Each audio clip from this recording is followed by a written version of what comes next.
식사를 하는 중이나 혹은 식사 후에요. 종종 소화가 안 돼서 많은 불편함을 느끼신다면 그건 절대로요. 당신 자신에게만 국한된 문제가 아닙니다. 오늘은요. 일반적으로 먹는 소화제가 아닌 소화효소를 제대로 그리고 효과적으로 복용하는 방법에 대해서 알려드리겠습니다. 안녕하세요.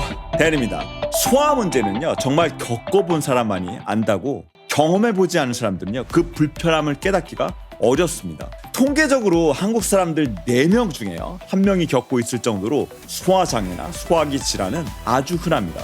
그런데 이걸 약국에서 먹는 소화제로만 해결하려고 하면 습관성이 되기 쉽고요. 그리고 이 소화 문제는 과민성 대장증후군, 시보와 같은 소장내 세균 과증식 등 모든 장애 문제의 시작이 되기 때문에 절대로 가볍게 여겨서는 안 됩니다.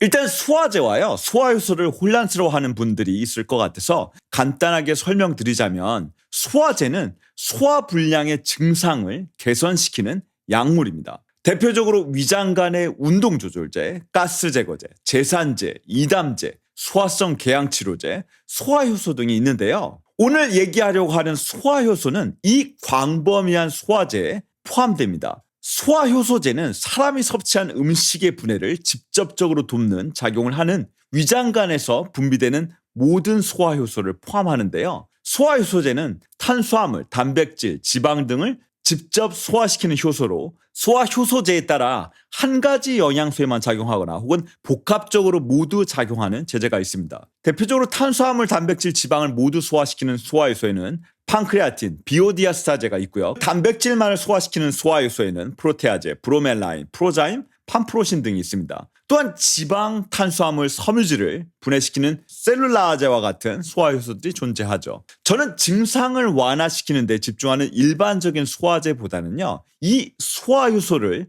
먹는 것이 아주 중요하다고 생각하는데요. 소화제를 먹는 증상들이 대부분 신체에서 나와야 하는 소화효소가 부족해서 발생하기 때문입니다. 그럼 소화효소를 제대로 잘 먹는 방법에 대해 설명하기 전에 소화효소가 왜 부족하게 되고 왜 소화효소를 먹어야 하는지 잠깐만 알아보도록 하겠습니다. 일단 나이가 먹으면서요 점차적으로 소화 기능이 떨어지고 그에 따라서 소화효소의 분비가 적어지게 되는데요. 첫 번째로 장이 움직이고 수축하면서 움직이는 연동 운동의 문제에는 뇌의 자율신경 기능이 중요하고요. 그리고 소화효소가 부족하게 되는 데는 이미 감소하는 자율신경의 문제도 있지만 헬리코박터와 같은 균의 감염 그리고 소화효소를 분비하는 대사 과정에 자가면역 등이 관여해서요. 소화효소를 못 만드는 경우들도 있습니다. 그럼 뇌나요. 뇌로부터 위장관으로 연결되는 자율신경의 문제로 인해서 소화 기능이 떨어진다라고 어떻게 알 수 있을까요? 자율신경의 문제는요. 소화 문제뿐만 아니라 멀미, 어지럼, 복시,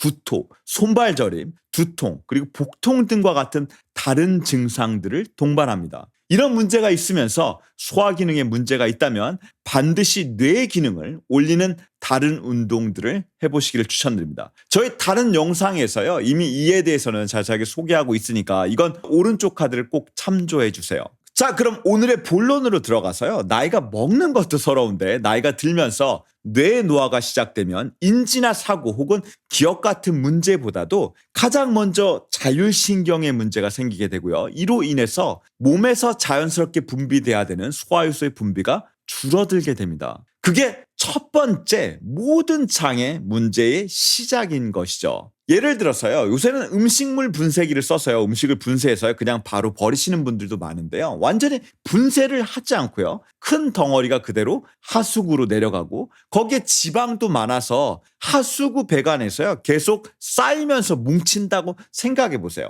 이게 하수구 배관의 문제일 걸까요? 아니면 음식물을 제대로 처음부터 잘 분쇄하지 못해서 넘기지 못한 분쇄의 문제일까요? 소화가 안 되면요. 소화효소를 직접 넣어주는 것이 소화작용을 돕는 다른 소화제를 먹는 것보다 더 효과적이고 중요합니다. 저는 국내 소화효소를 일반적으로 추천을 잘 안 하는데 성분 비교를요. 여러분들이 직접 해보시면 알겠지만 일단 소화효소의 양이 너무 적습니다. 그리고 소화효소의 주 원료 혹은 부원료로 식물성 효모가 포함되는데 이 식물성 효모는요, 그 효력이 상당히 약하고요. 그리고 효모는 곡류에서 추출하기 때문에요, 곡류 자체의 위험성도 존재합니다. 그에 반해서 해외 직구, 특히 미국 제품들은요, 이미 소화효소에 대해서 20, 30년 넘게 이런 제품들을 개발하고 판매하고 있어서 어느 정도의 프로토콜이 정해져 있어서 소화효소의 안정성이나 그리고 적정하게 반응하는 효소량이 충분히 많습니다. 자, 이제부터요, 정말로 중요합니다. 이런 얘기는요, 그냥 책으로만 공부하고 임상 경험이 없는 전문가들은요, 전혀 하질 못한다고 생각하는데, 만약에 한번 듣고 잘 이해가 안 되신다고 하면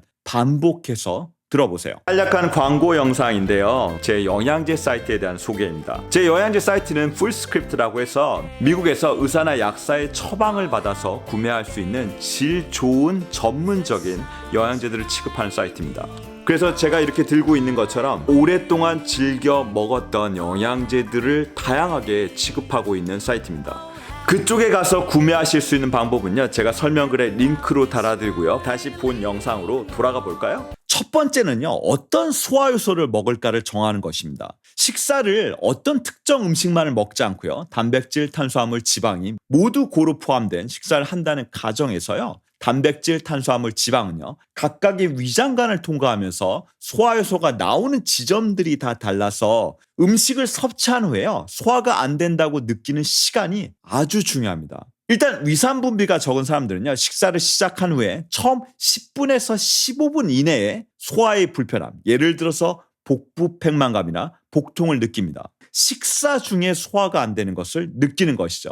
이런 분들은요, 소화효소 중에 펩타인 HCl이라고 하는 위산이 들어있는 단백질을 소화시키는 소화효소를 더 많이 복용해야 합니다. 이런 분들은요, 또한 단백질을 먹고 더 불편함을 느낄 수 있는데, 식사 후 10분에서 15분 내에 소화가 안 되는 것을 느끼면 펩타인 HCl이 들은 복합 소화효소나 혹은 복합 소화효소를 드시면서요, 펩타인 HCl만을 더 추가해서 먹는 것이 좋습니다. 그리고 섬유질과 탄수화물의 전분을 소화시키는 췌장효소의 분비가 적으신 분들은요, 식사를 시작하고 나서 15분 이상에서 보통 30분 사이에 복부 팽창감을 느끼게 됩니다. 만약 30분 이내 식사를 하신다면 식후 바로 복부 팽창감이나 복통을 느끼게 되겠죠. 그리고 지방 소화와 관련 있는 담낭에 문제가 있고요. 그리고 담즙을 분비하지 않는 사람들은요, 일반적으로 그보다 더 늦은 식사 후 45분에서 1시간 후에 트름이나 복부 팽만감이 생깁니다.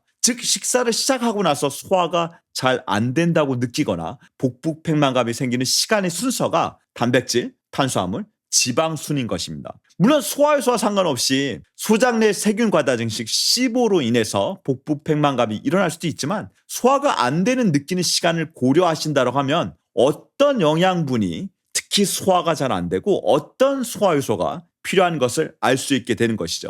그래서 단독 소화효소들도 있지만, 저는 소화가 안 되시면요, 단백질, 탄수화물, 지방의 모든 소화효소가 고루 들은 제품을 드셔보시고요. 특히 단백질 소화가 잘 안 되시는 분들은요, 추가로요, 펩타인 HCl이 들어있는 제품을 드시는 것을 추천드립니다. 소화효소의 양을 정하는 것 또한 굉장히 중요한데요, 소화효소는 대부분 매식전 한정에서 2정 정도를 복용하게 되어 있습니다. 이 소화효소의 복용량이요, 나이나 성별 그리고 몸무게에 따라 딱히 정해진 것이 아니기 때문에 내 자신에게 맞는 소화가 잘 되는 적정량까지 증량을 해서 복용해야 됩니다. 저는 소화가 정말 안 되시는 분들의 경우에 밥 한 숟가락을 먹어도 가슴이 답답하고요, 그리고 팽만감이나 그리고 소화가 안 되는 불편감이 너무 심하다고 하시는 분들을 많이 보았는데요, 이런 분들의 경우는요, 식전 한정 2정에서 시작하셔서 최대 10알까지 먹어야 소화가 좀 된다라고 느껴지시는 분들이 있을 정도로 이 소화효소의 적정량은요,